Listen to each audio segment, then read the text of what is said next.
Chris will be through the ancient.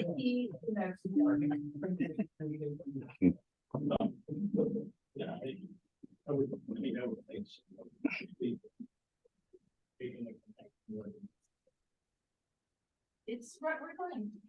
All right. Good afternoon. This is the Dunn County's Board on Administration Committee meeting. And at this time, I'd like to call the roll. We have Supervisor Zahns here, Supervisor Bauer, myself, and our board chair is also here.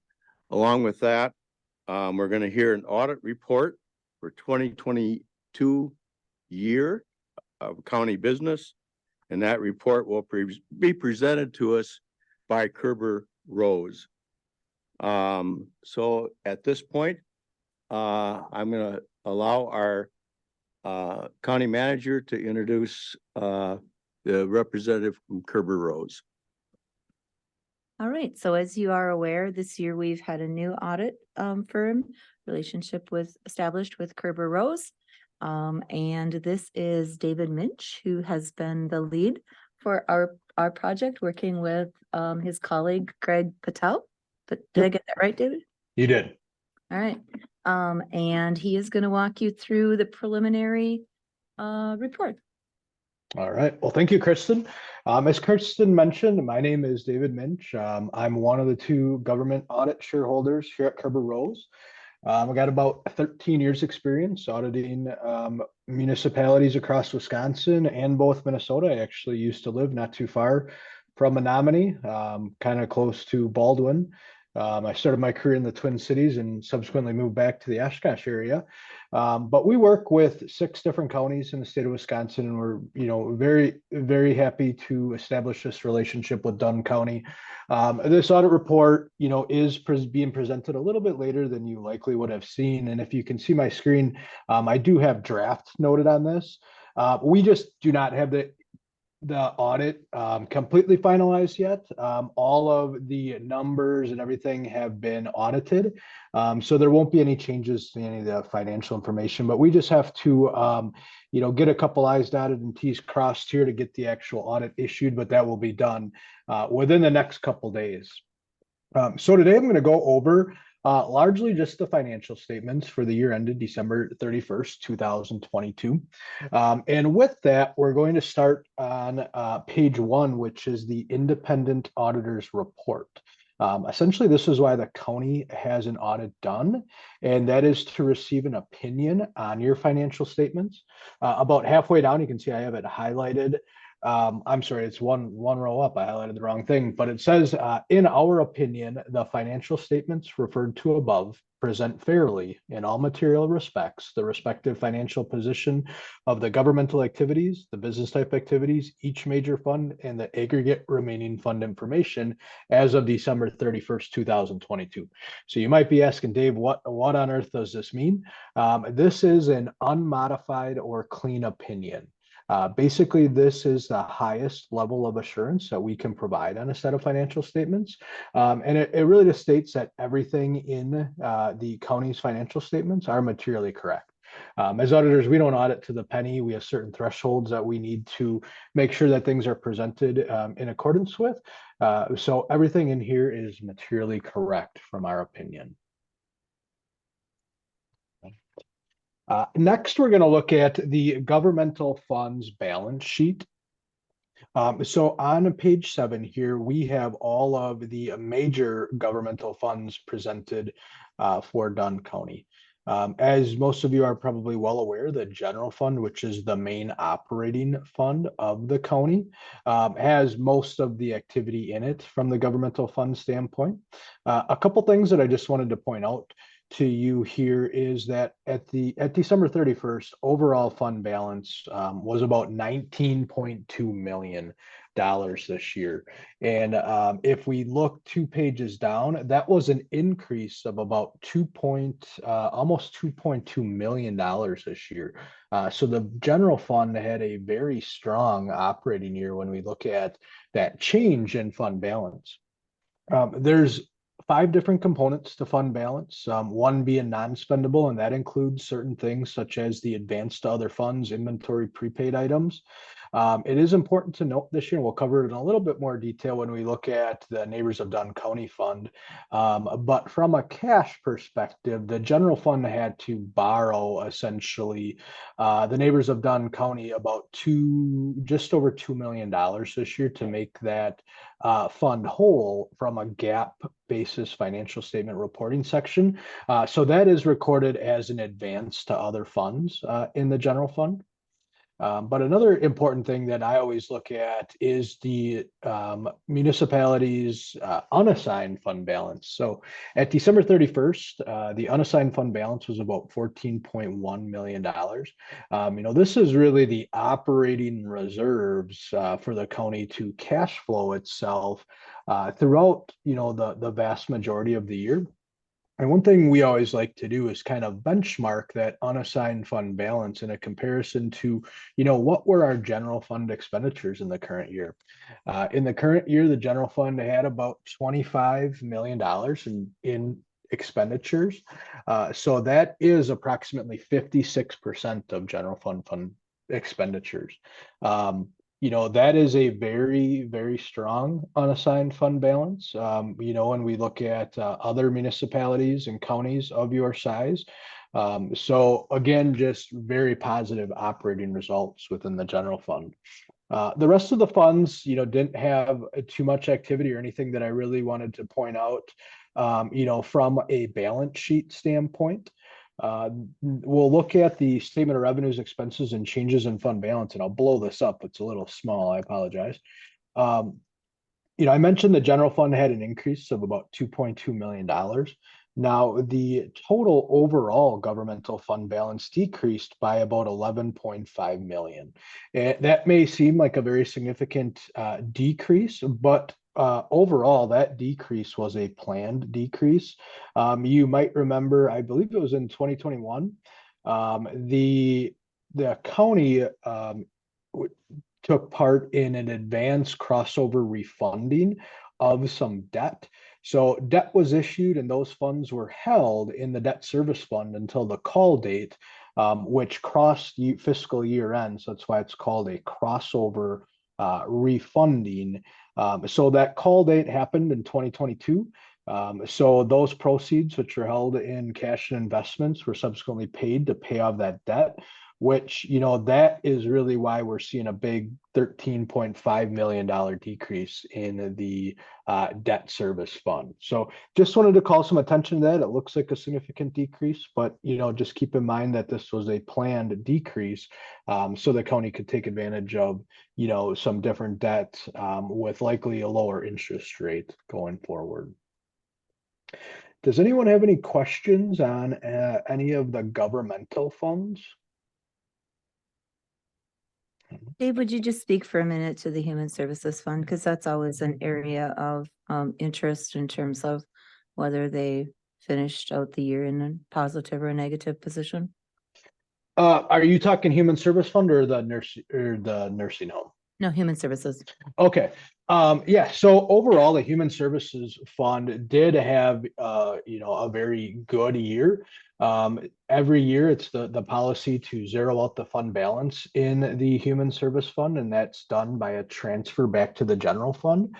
So for 2022, we were able to transfer almost $600,000 back to the general fund in the current year. So, overall, very positive things. That's largely driven by the property tax revenue that's allocated there, and then also all the intergovernmental revenues, whether that be in state or federal funding within that fund. So again, very positive outlook on that fund as well.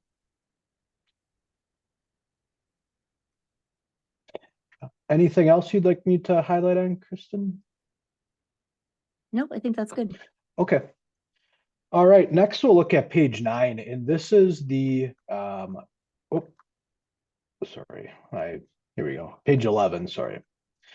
So this is the statement of net position for the proprietary funds, or sometimes referred to as the business type activities. This includes the Neighbors of Dunn County Fund, the Highway Department, and then the Transit Commission as well.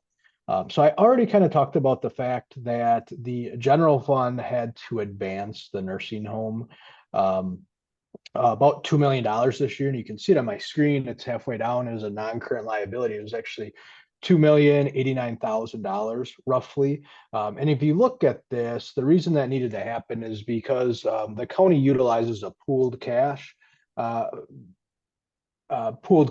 mechanism within all of the funds. So the neighbors, and when we look at the statement of revenues and expenses and changes in that position, you'll see that the neighbors of Dunn County actually operated with a deficit this year. That's pretty consistent with what we've seen with the other counties that we work with that have nursing homes.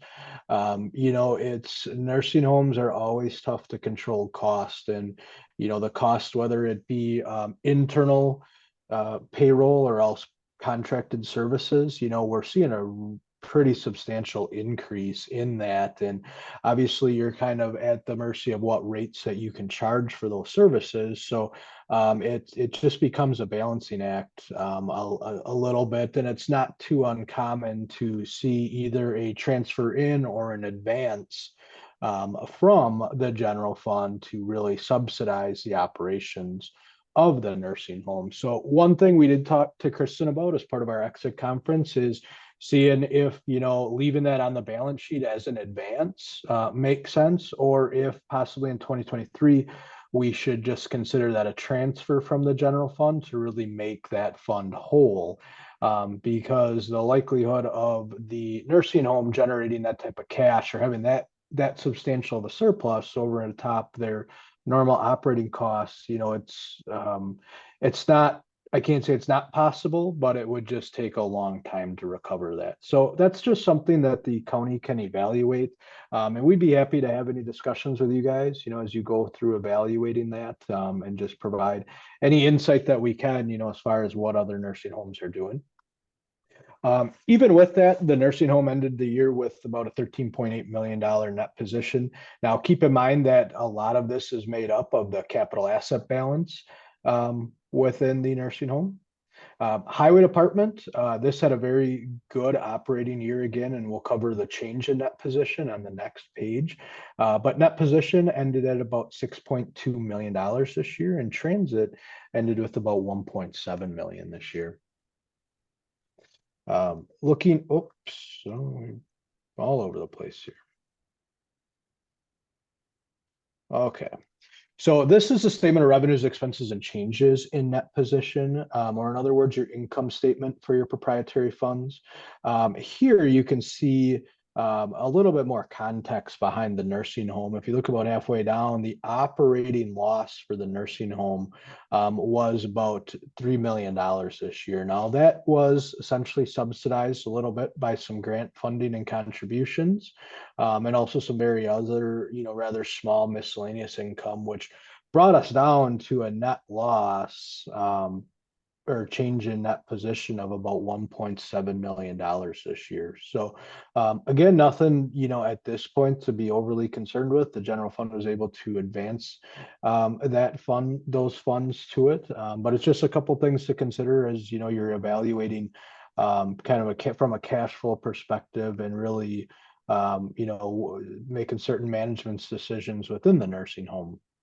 As I mentioned, highway department had a very strong year this year. If it looks rather bad when you look at the operating loss of the highway department, but the highway department is really subsidized by the property tax that is allocated there, and then also your intergovernmental revenue that's coded there. So overall, it had a positive increase in fund balance. Being that this is a new partnership this year, there was a number of things that we had discussions with Kristen and Beata and Sarah about some possibilities for improvement. And we introduced some consultants that we work with on a regular basis who work with some of the other counties. And I know there's some discussions about possibly separating the highway department into two different funds, one being a county road and bridge fund and one being a highway department fund. So, by doing that, a lot of the actual county maintenance of roads is handled through a special revenue fund, which is where the property tax would essentially go to fund. And then your highway department really operates like an actual business enterprise where, all of the labor cost pool and the work that you're doing for the surrounding municipalities and even the state, those revenues and expenses are here. Same as, if the county's doing work on their own roads, there's a billing that happens between a special revenue fund and the highway fund. So it really allows you to see a clear picture of how is our highway department doing, in that way you can separate out those two components. Again, nothing to be alarmed at the way that it is presented. Just a lot of counties have transitioned to that two fund mechanism, and it just helps them see the picture a little clearer when you're looking at the financial statements. But all things considered, the highway department is functioning very well and had a very strong year. And then looking at the Transit Commission, this also had a very strong year, relatively small fund comparatively to the nursing home and the highway department. But overall, again, a very positive year this year. Dave, can you just speak to depreciation for a moment? Because that's also offering a conversation. We don't have funded depreciation, but it does figure into the net position. Can you just talk to how that works? Yes. So, depreciation is a non-cash expense that shows up here. And when you're looking at now just your highway department, really when the state establishes these rates for that you can, charge out per hour of equipment use essentially. And really what those rates are doing is to cover to create a depreciable base or depreciation reserve where, as you use a piece of equipment over the entirety of its life, that it generates enough income to really create an operating reserve, essentially, so that when you do need to replace that piece of equipment, you've got these reserves set aside for that. It's a little tricky to understand by looking at kind of this all together in one fund. But there's no doubt that between selling assets and generating revenue from that, and then really the costs that you're billing out to the state and other municipalities is really generating a reserve in that. So does that, I guess, answer what you were looking for, Kristen? Yeah, I just wanted to, when you're looking at your total expenses, depreciation shows up as an expense, but it's actually not a cash expense. It's not something we Correct. paid out. Yes. Yep. So, these proprietary funds operate on the full accrual basis of accounting. So, if you factor that out, there'd still be essentially an operating loss, but then we're looking at almost a $2.7 million increase to net position. But also on the balance sheet, we're bringing down the balance sheet by recording accumulated depreciation. So, once I think you work with, when the county works with Steve and Mike on this, I think it'll really help paint a clear picture as far as, how this depreciation factors into what we're billing out and the rates that we're able to charge, to then really get a great handle on here's what we're setting aside each year and here's what we're making on our equipment. So. Yeah. All right. The next slide that I want to jump to is the long-term debt of the county. I already mentioned that there was that crossover refunding that took effect this year. So you can see about a $17.3 million decrease once we factor in that adjustment for the premium that took place this year. And most of that was due to that crossover refunding. It was about $13.9 million to be exact. So the county is sitting with about $31 million in debt at December 31st, 2022. That may seem like a lot, but relatively speaking, I think you're right in line with most other counties and how they operate and the debt that they have outstanding. But the most important thing I just wanted to highlight here in the next page is that, in the absence of any additional borrowing that could happen between now and 2032, the county is scheduled to pay off all of its outstanding debt within the next 10 years. So, sometimes debt carries on for 20, 30 years in some cases. So to know that in 10 years, absence of any additional bonding that takes place, the county will have that paid off, I think, reiterates that the county's in a very healthy financial position.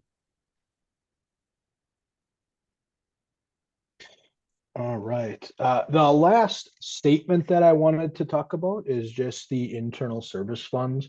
And predominantly, again, these operate on the full accrual basis of accounting. So I just wanted to touch base on the workers' compensation and then the health insurance fund. For the most part, both of these funds had very good years, which that's always very positive when you're looking at an internal service fund, because that means that the billings that are happening to the various departments or business units or funds, for that matter, are covering our operating costs within these internal service funds. So when you look at both the workers' compensation fund and also the health insurance fund, you can see that they both generated some substantial income this year. There were a couple transfer ins and outs that happened. One that brought the workers' compensation fund net position down. But on the flip side, the health insurance fund did increase very substantially. So that both very positive things from the internal service funds. All right. So any additional questions on the financial statements? The last thing I'm going to cover is our internal control report and talk about the federal single audit that we're going to be issuing very soon here. All right. Hearing none, we'll move on. As part of our audit, we also do a federal and state compliance audit.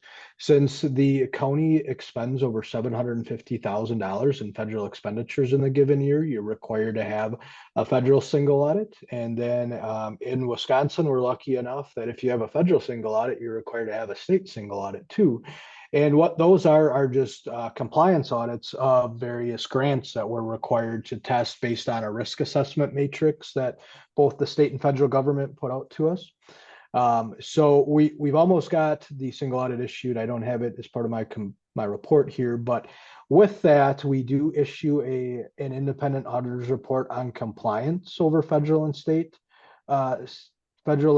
awards.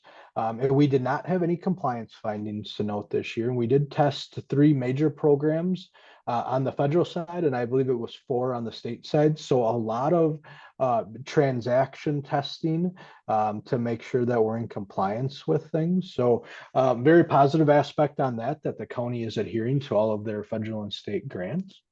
As part of the single audit report and also with the annual financial report that we're going through here is an independent auditor's report on internal control over financial reporting and compliance.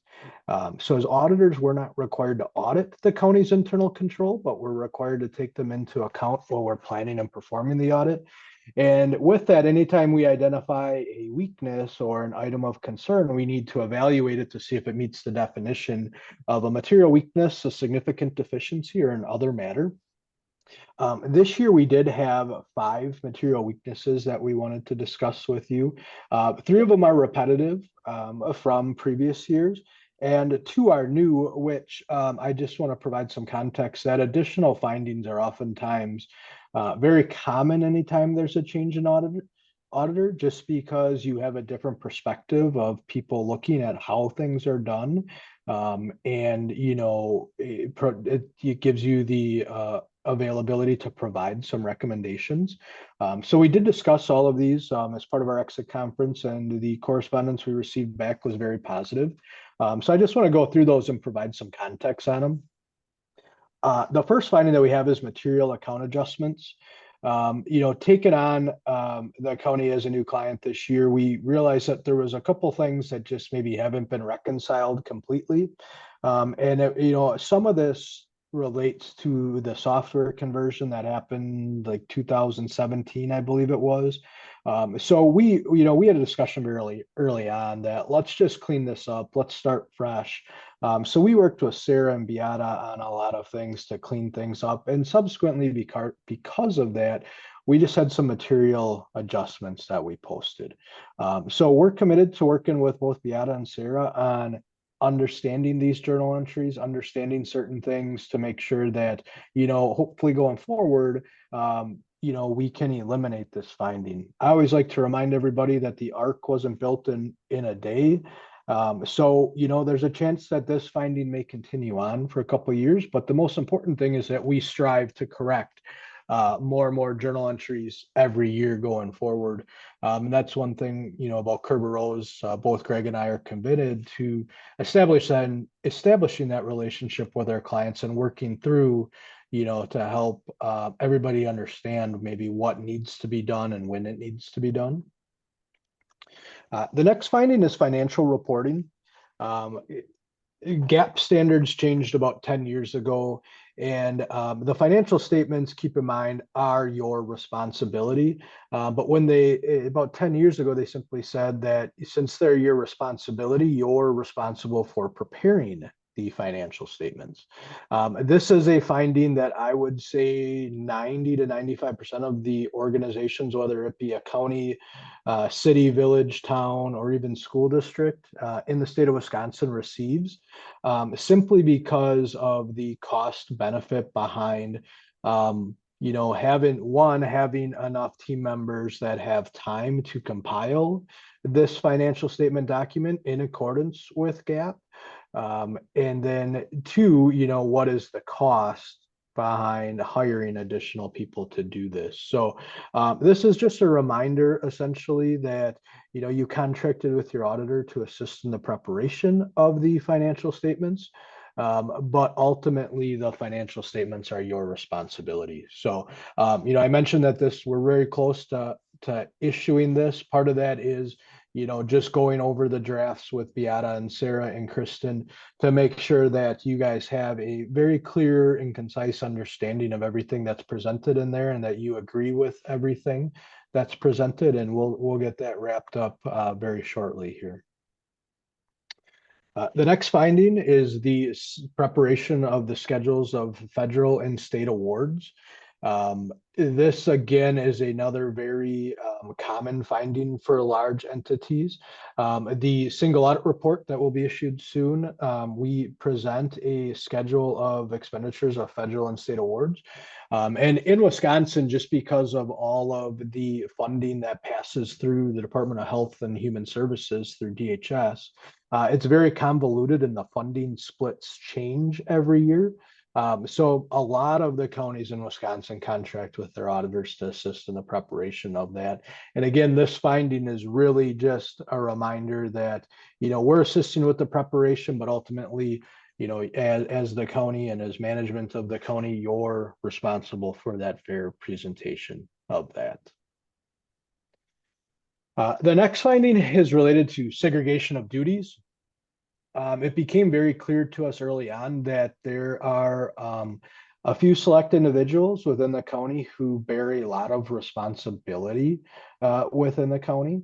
And sometimes that, seemed like it was a little overwhelming to them and to us because, everything had to flow through, certain individuals. And anytime you have an instance like that where one person is really in charge of a lot of functions, it just creates an elevated risk. And that risk could be simple human error or it could be fraud. We did not identify any fraud within the county, but we also don't specifically look for it. We do additional testing to make sure that we're covering our assessed risk. So we didn't find any fraud, but throughout the course of my career, I do find a lot of just simple human error. So this is just more so a finding to, and we've had discussions about looking at kind of an organizational chart or a process map to see how maybe some duties can be delegated. And then, you really have one individual that's just maybe tasked with reviewing all of the work of other individuals within the county. I have no doubt that there's very good controls within the county. And the fact that the board, gets the information on a monthly basis that you do, that really serves as a mitigating or a compensating control in the control function. But the one thing a lot of people question this finding, if you took a step back, is there one individual that has the ability to possibly, whether intentionally or intentionally make a mistake that could go undetected? So, we didn't find anything like that, but again, just based on our commitment to establishing, really valued relationships with our clients, this was something that we wanted to bring to your attention, and just so that the county was aware of possibly, our concern regarding some of these individuals. And then the last finding here is the internal controls over cash. The county with their cash reconciliation process and oversight has a very decentralized process. And that inherently amongst itself, since it's handled by so many people at other locations, essentially, in our mind, it creates an elevated risk that if certain individuals know that somebody's not overseeing their work, it just creates that opportunity for fraud or theft to occur. Again, we did not find anything related to that. We just, if you look at the fraud triangle that's put out by the COSO internal control framework, there's three things: opportunity, pressure, and availability in that. So, there's definitely an opportunity that could happen. So we've talked about some different things and establishing some policies or procedures that, on a monthly basis, all of the bank statements and the bank reconciliations are coming to the finance department. So ultimately they can review those and approve them to make sure that they agree with everything. So, more so, recommendations and things to consider, at the management level of how can we improve and safeguard the county's assets. And again, it's just things that we felt that we, had kind of a responsibility to point out, because we don't like to see any of our clients in any of the newspapers for any thing that would happen. So again, things to consider moving forward, and we're always available to answer any questions that either anybody at the board level or Kristen or Beata or Sarah have as you work through, possibly implementing some of these recommendations.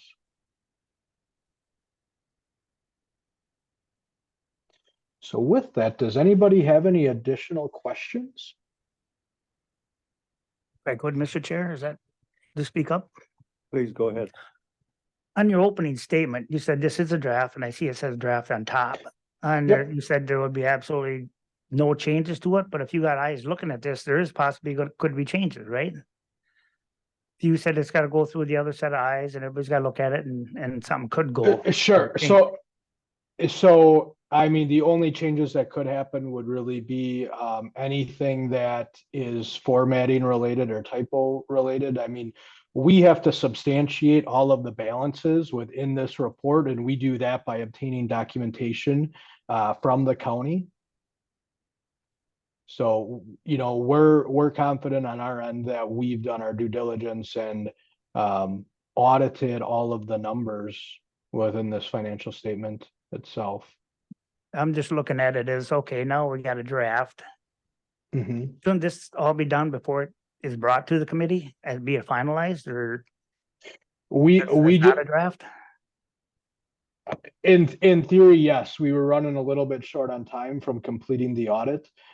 This year, we established the relationship with the county later than a normal, client relationship would start. So we were behind a little bit. And then there was just a few things that we needed to work through to get this to the finish line this year. Your prior auditor probably knew some things or how to do things or who to get things from the county that, as new auditors, we really did not know who to reach out to get.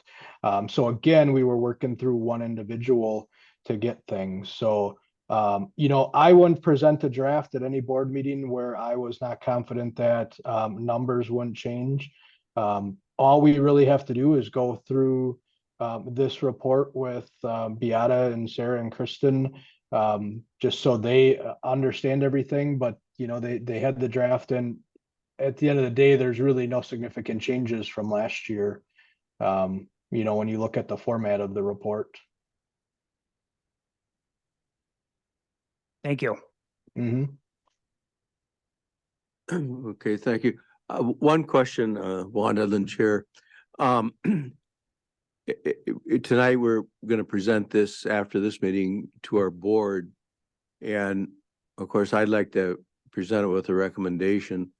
So I guess at this point, my recommendation is going to be based on the fact that you feel that the numbers are correct, but that you want to get a final personal approval from the three people that you mentioned.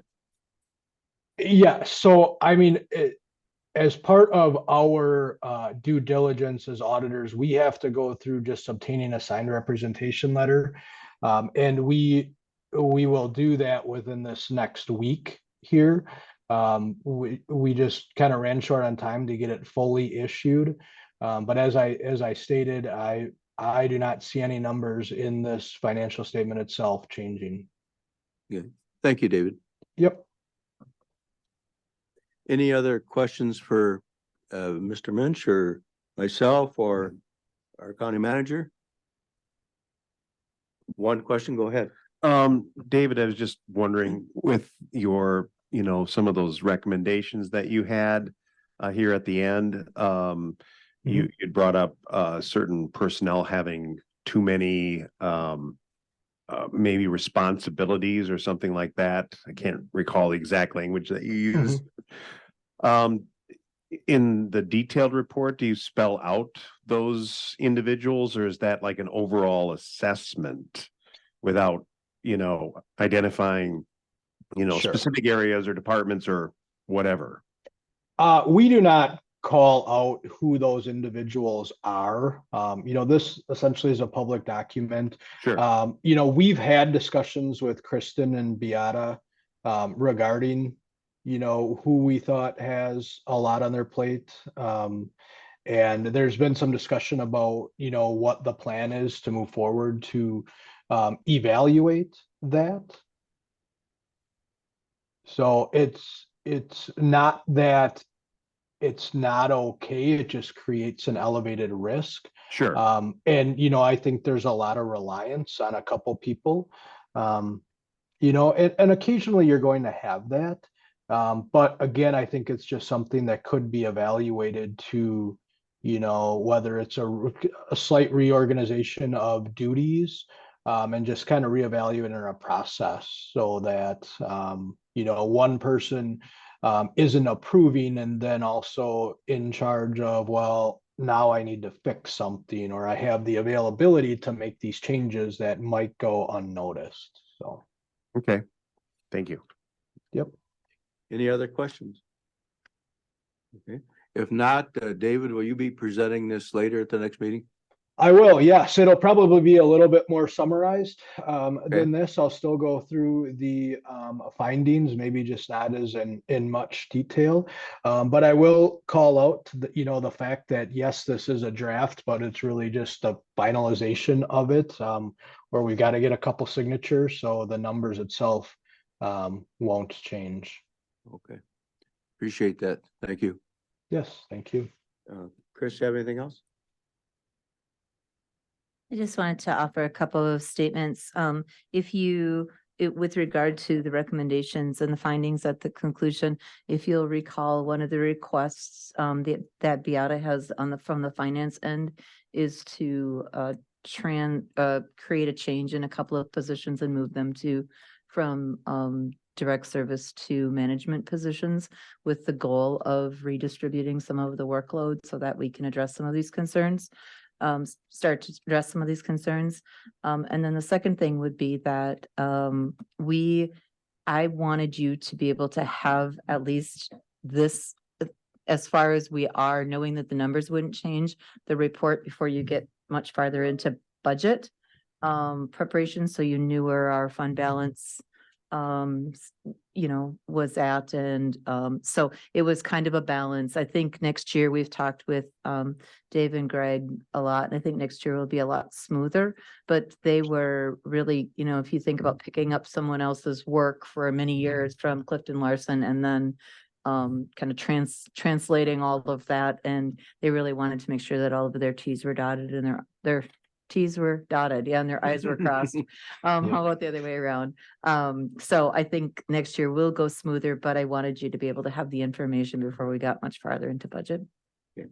Thank you. Yeah, next year we'll definitely shoot to have the audit issued by June 30th. I mean, that's our goal for all of our 12/31 clients. So the first year is always a challenge. And there was just a lot of things that we, based on our discussions, we worked to clean up. And, as Kristen mentioned, I would not be presenting this audit if I didn't feel comfortable knowing that this is where fund balance is going to be. So. Well, I appreciate the audit, and your very detailed and nice interpretation of it. And yeah. Thanks for the good work. Yeah. The one last thing that I would just like to add is, based on our discussions with Kristen and her team, the county has been very receptive of the things that we have pointed out. So, that's not always the case. Sometimes it just falls on deaf ears. So I think it's a really positive thing that, the conversations that we have had have been very well received. And as she's mentioned, there's already certain things in progress to work on eliminating or smoothing out some of these things, concerns that we had. Well, thanks again, David. Appreciate it. Finalize our meeting. Our next meeting of this committee on administration will be September 28th. Do we need to accept this draft audit to pass it on to the county board in this committee? Okay, No, okay. we could recommend. We can recommend. Would you like to recommend? I would like to recommend that we pass this on to the Greater County Board as a draft audit with just T's to cross and I's to dot. Thank you much. All right. We are adjourned. And again, thank you, David, and everyone who was here. Yes, thank you. See you later. All right. Thank you much. Bye-bye.